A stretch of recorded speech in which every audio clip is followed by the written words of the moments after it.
அதிகாரத்துக்கு ஆட்சிக்கு சில நாட்கள் தான் ஆகுது. அதுக்குள்ளே எல்லாம் எதையும் கணிக்க முடியாது.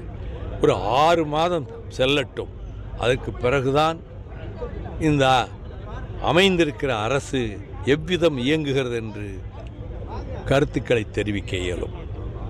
இந்த சில நாட்களுக்குள் எந்த கருத்தையும் தெரிவிக்க இயலாது. தற்போதைய அந்த நர்சிங் மாணவி கொலை வழக்கு, நர்சிங் மாணவி ஒருத்தவங்களுக்கு அது அடுத்தடுத்து எல்லா ஆட்சி காலங்களிலும் நடந்துக்கிட்டே இருக்கு.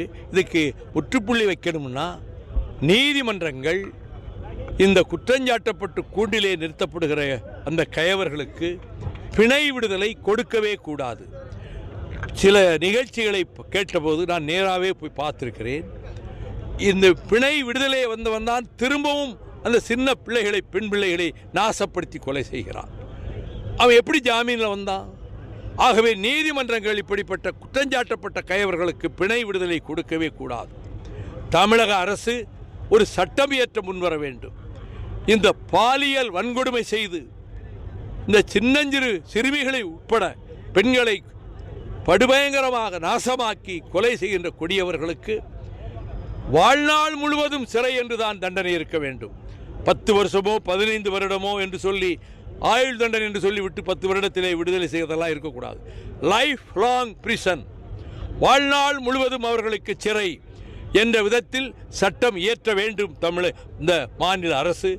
மத்திய அரசு அந்த சட்டத்திற்கு அங்கீகாரம் தர வேண்டும்.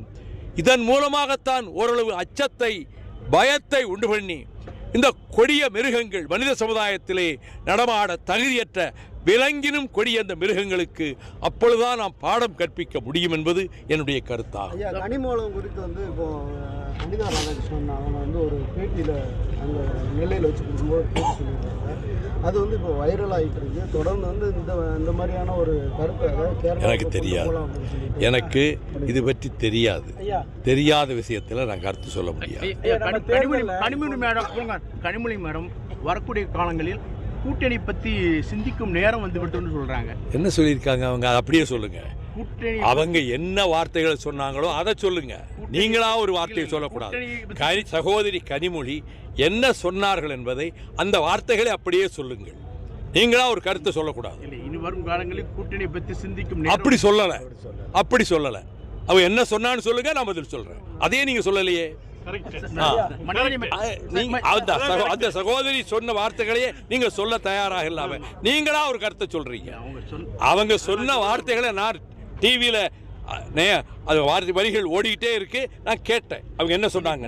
வேண்டுமா என சிந்திக்கும் நேரம் வந்து விட்டது. திமுக நிர்வாகிகள் கூட்டத்தில் கனிமொழி எம்பி பேச்சு வந்த செய்தி அப்படி வரவில்லை. அதனால் நான் பதில் சொல்ல விரும்பவில்லை.